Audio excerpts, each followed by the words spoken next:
Indonesia tanah airku, tanah tumpah darahku. Di sana aku berdiri, jadi pandu hidupku.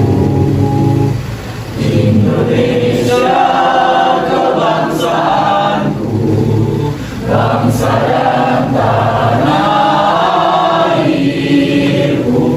Marilah kita bersatu, Indonesia bersatu. Hiduplah tanahku, hiduplah negeriku, bangsaku, rakyatku semuanya. Bangunlah jiwanya, bangunlah badannya untuk Indonesia Raya. Indonesia Raya, merdeka, merdeka, tanahku, negeriku yang ku cinta. Indonesia Raya, merdeka, merdeka, hiduplah Indonesia Raya. Indonesia Raya, merdeka, merdeka, tanahku, negeriku yang ku cinta. Indonesia Raya, merdeka, merdeka, hiduplah Indonesia Raya. Sebelum kita memulai pembelajaran kita pada pagi hari ini, marilah kita dahului dengan berdoa bersama. Berdoa dimulai. Berdoa selesai. Oke, baik anak-anak. Ada yang tidak hadir hari ini? Artinya seluruh hadir ya? Alhamdulillah, berarti kalian sehat-sehat semua. Baiklah anak-anak, kemarin kami sudah menyampaikan tentang materi yang akan kita sampaikan pas tidak lanjut pertemuan kemarin tentang materi genetik. Tapi sebelum kita melanjutkan materi, kita prioritas dulu sebentar ya.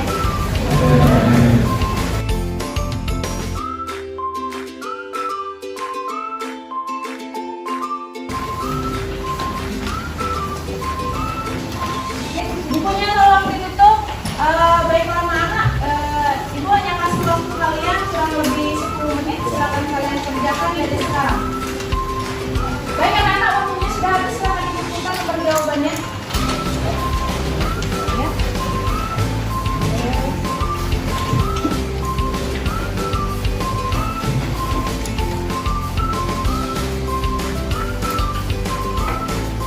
Sebelum kita memulai materi hari ini, ibu mau review dulu materi kalian sebelumnya kemarin tentang metabolisme, khususnya katabolisme dan anabolisme. Ada yang masih ingat kira-kira apa sih perbedaan dari katabolisme dan anabolisme? Boleh, Andrea? Metabolisme itu proses kimiawi dari molekul yang kompleks dari molekul yang sederhana. Sedangkan anabolisme itu sebalikannya, itu dari molekul yang sederhana menjadi molekul kompleks. Benar jawabannya? Nah, dari senyawa yang kompleks menjadi sederhana itu contoh anabolisme, sedangkan dari senyawa sederhana menjadi senyawa kompleks itu contoh anabolisme. Dari yang sudah dijelaskan sama temannya tadi, kira-kira ada yang bisa mencontohkan apa sih contoh dari katabolisme dan apa contoh dari anabolisme? Jadi silakan mau coba. Jadi contoh katabolisme itu yaitu respirasi sel. Respirasi sel itu dibagi dua, aerob sama anaerob atau fermentasi. Dan selain anabolisme, contohnya itu proses sintesis sama kemosintesis. Benar jawabannya? Mantap. Berarti kalian masih ingat ya materi yang kemarin ya. Semoga materi yang kemarin kalian tetap ingat supaya nanti kalau ujian kalian bisa lancar mengerjakannya. Baik anak-anak, hari ini Ibu akan menyampaikan materi tentang materi genetik atau disebut juga dengan substansi genetik. Ada tujuan pembelajaran kita yaitu untuk mengetahui hubungan antara DNA, RNA, gen, dan kromosom. Baik anak-anak, ini ada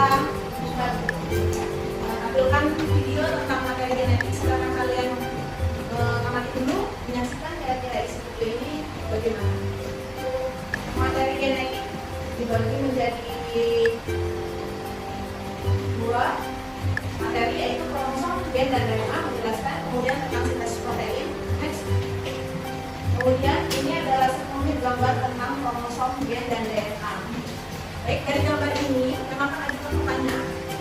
Menurut kalian, ada yang tahu ini gambar apa? Ya, boleh? DNA. Oke, bentuknya double helix. Apa benar? Oke, jawabannya tepat. Kemudian ini gambar DNA. Kemudian ini gambar apa? Ada yang tahu? Ya, silakan berdiri. Gambar kromosom. Benar jawabannya gambar kromosom? Benar. Pertanyaan selanjutnya, kira-kira menurut kalian yang mana yang lebih besar strukturnya? DNA atau kromosom? Ya, boleh. Kromosom benar?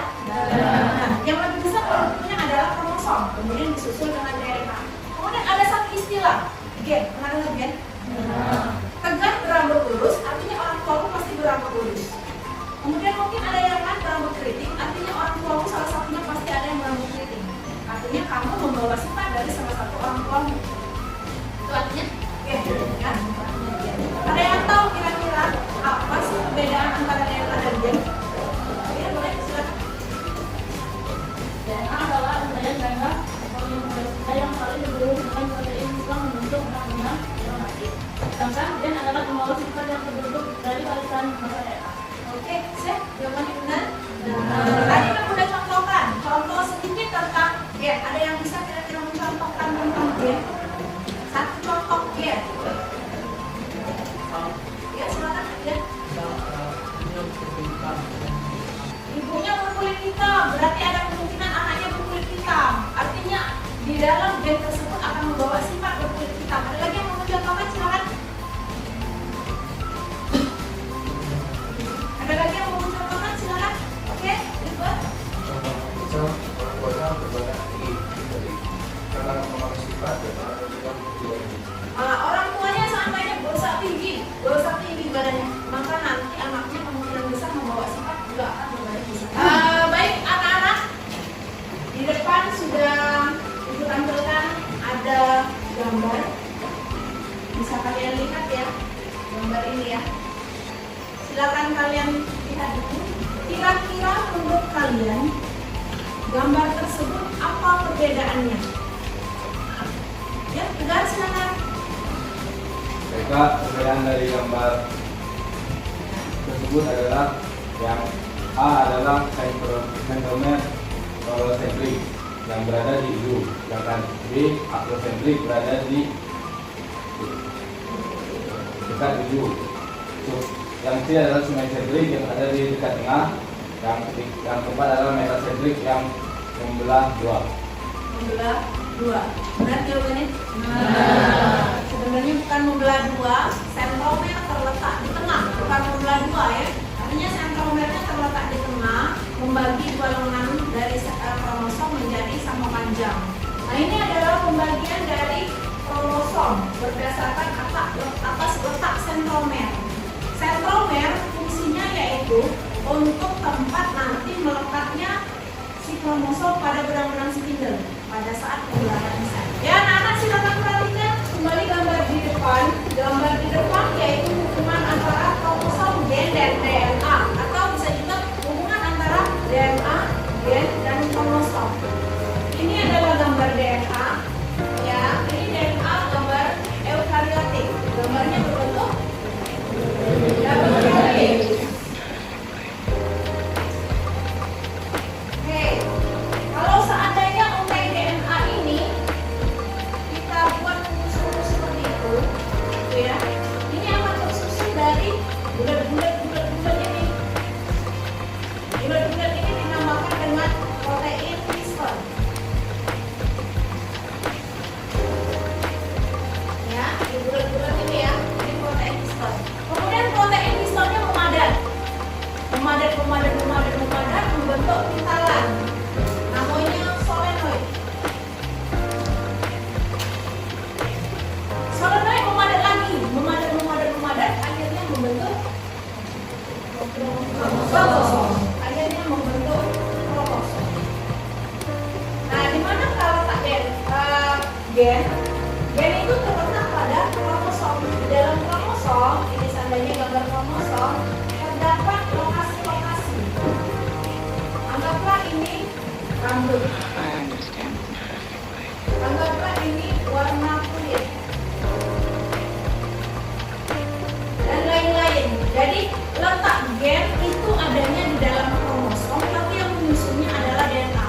Jadi secara berurutan menurut hubungannya DNA, gen, baru kromosom. Kalau dari yang paling sederhana sampai dengan yang paling kompleks.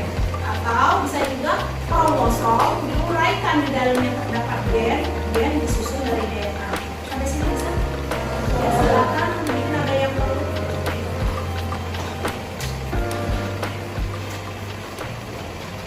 Tadi sudah Ibu tampilkan beberapa video, kemudian beberapa pertanyaan, gambar. Sekarang Ibu mau tampilkan satu permasalahan. Seandainya, tadi gambar struktur DNA ya. Seandainya pada struktur DNA tersebut mengalami gangguan, atau ibaratnya mutasi. Contoh seandainya ibu ini, ada seorang ibu yang sedang mengandung, tapi ibu ini punya penyakit. Harus mengkonsumsi obat. Apa yang bakal terjadi kepada keturunannya? Ada yang bisa kira-kira memprediksi dugaan dari kasus ini? Ya, silakan. Udah, boleh. Untuk kasus tadi, dikarenakan seorang ibu yang beralih pada makan malamnya, menyebabkan mungkin keturunannya akan mengalami kelainan seperti poligami. Oke, ada yang lagi yang mau mencontohkan? Boleh, contoh yang lain boleh. Ini contoh sederhana ya. Mungkin ada yang mau mencontohkan yang lain. Seandainya kamu terpapar radiasi. Seandainya kita sering berjemur ya, berjemur katakanlah kayak matahari, panas. Kan berarti kan mempengaruhi materi genetik kita juga ya. Apa yang kira-kira bakal terjadi pada kulit kita? Ya, Anugrah. Kulit menjadi terbakar, dapat mengalami kecacatan juga pada anggota tubuh. Oke, kulit menjadi terbakar, dapat juga menjadi kecacatan pada anggota tubuh. Contohnya kanker ya, kanker kulit. Artinya struktur DNA-nya berubah, tidak sama dengan yang normal, yang awalnya. Karena apa? Karena struktur molekul DNA yang tadi sudah kita pelajari tidak sama dengan yang asli. Dari yang sudah dijelaskan tadi, siapa yang bisa menyimpulkan dari konsep yang kita pelajari hari ini? Silakan, coba. Oke, silakan. DNA yang berbentuk double helix itu dipintal menjadi protein histone, protein histone yang memadat menjadi solenoid yang memadat menjadi kromosom. Di dalam kromosom terdapat lokus-lokus, seperti lokus itu terdapat sifat-sifat di dalamnya, yaitu rambut atau kedua lokus. Oke, bagus. Ada lagi yang mau mencoba menyimpulkan dari konsep hari ini? Silakan dimulai. Jadi dapat disimpulkan hubungannya adalah DNA, gen, dan kromosom, atau sebaliknya kromosom, gen, dan DNA. Oke, mari menjelaskan secara berurutan hubungannya adalah diawali dari DNA, gen, kemudian kromosom, atau sebaliknya kromosom diuraikan di dalam terdapat gen, dan gen adalah gen disusun oleh DNA. Sampai sini bisa dipahami? Baik, teman-teman sudah memberikan satu konsep baru pada kita kalau jika DNA mengalami gangguan, artinya maka struktur ini juga akan berubah, maka akan mempengaruhi materi genetik khususnya gen pada individu tersebut ataupun keturunannya. Hari ini Ibu akan bagikan LKS, nanti kalian bisa kerja secara berkelompok, kelompoknya bisa kalian pakai kelompok yang sudah pernah kita bentuk dulu. Silakan kalian duduk berdasarkan kelompoknya masing-masing sambil Ibu membagikan LKS. Ya, silakan.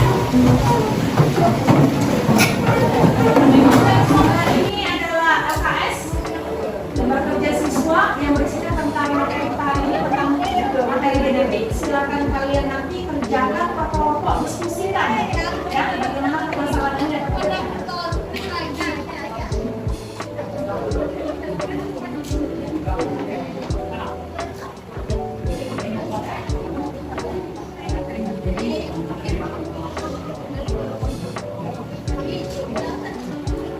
Nah, silakan kalian diskusikan sama-sama LKS tersebut. Kalau nggak salah jadi DNA ya. Ini betul-betul ini pintal ya. Pintal kamu protein ada ini tahun kan ini ngurusin kan oh ini memang itu kan ini kan ini tahun lalu saya bilang di kosong memang ini dipadatkan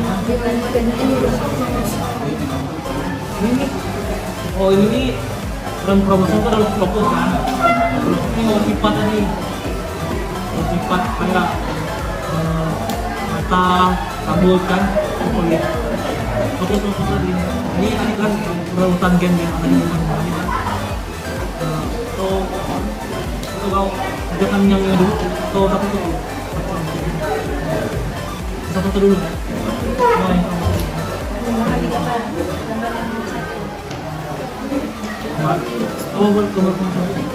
kromosom kan ada Antara kromosom gen dan DNA. tadi kan ini kan DNA di satu apa di kon itu solenoid ada di kromosom tapi di sini berarti kromosom dalam kromosom ada tulisan ini ada lokus-lokus ini yang udah sama sifat nanti kalau dihubungkan berarti kan yang pertama tuh dari DNA tuh nanti membentuk apa tersusun membentuk gen nah gen itu tadi dijelaskan di sini dalam kromosom hasil gen itu dalam kromosom berarti kalau urutan dari yang kecil berarti DNA gen kromosom tapi kalau dari yang besar dari kromosom gen DNA Ini ya, ini gambar lokus-lokus, kemudian di dalamnya lokus ini terdapat dalam kromosom, kemudian kalau diuraikan nanti kromosom ini ada protein-protein histon yang membentuk yang namanya solenoid, kemudian nanti di sini kalau diuraikan lagi nanti membentuk DNA. Baik anak-anak, kalian sudah mendiskusikan hasil dari KPD atau LKS yang sudah Ibu bagikan. Kira-kira ada yang bisa mempresentasikan hasilnya? Kelompok 4 silakan. Baiklah, berdasarkan LHS dan hasil diskusi dari kelompok kami menunjukkan keterkaitan antara kromosom, gen dan DNA. Jadi keterkaitannya itu adalah DNA itu berada di dalam gen dan gen berada di dalam kromosom. Jadi yang terbesar itu adalah kromosom, selanjutnya gen dan DNA.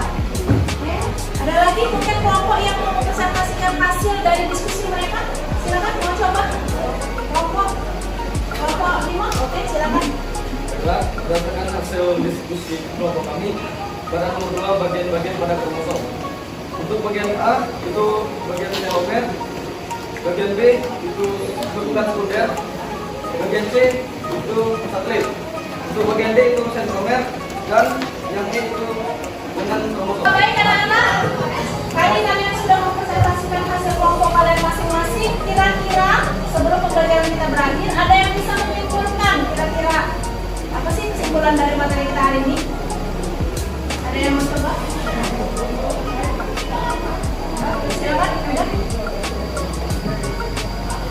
Baik, pada kesimpulan kita pada pembelajaran hari ini adalah kita semua mengetahui bahwa DNA adalah rangkaian ganda polinukleotida yang saling bergulung dengan protein histon membentuk benang-benang kromatin atau kromosom. Sedangkan gen adalah pembawa sifat yang terbentuk dari barisan pembahasan DNA. Dan hubungan dari DNA, gen dan kromosom adalah DNA akan membentuk menjadi gen dan gen akan membentuk menjadi kromosom.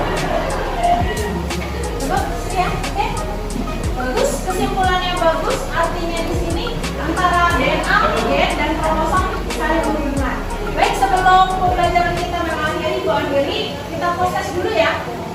Dan sebaiknya kumpulkan dulu LKS yang sudah kalian kerjakan.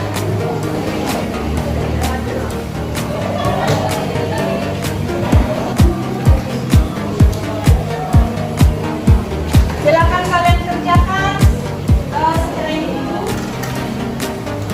Ini mau evaluasi kira-kira pembelajaran kita hari ini bagaimana.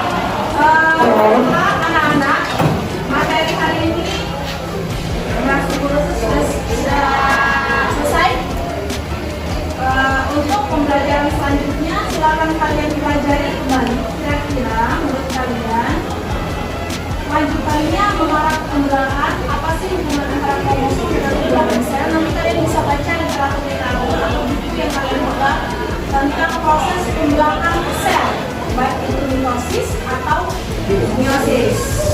Mungkin hanya itu yang bisa disampaikan. Semoga hasil yang kalian dapatkan hari ini maksimal dan memuaskan. Semoga pembelajaran dari bulan dari bermanfaat. Wassalamualaikum warahmatullahi wabarakatuh.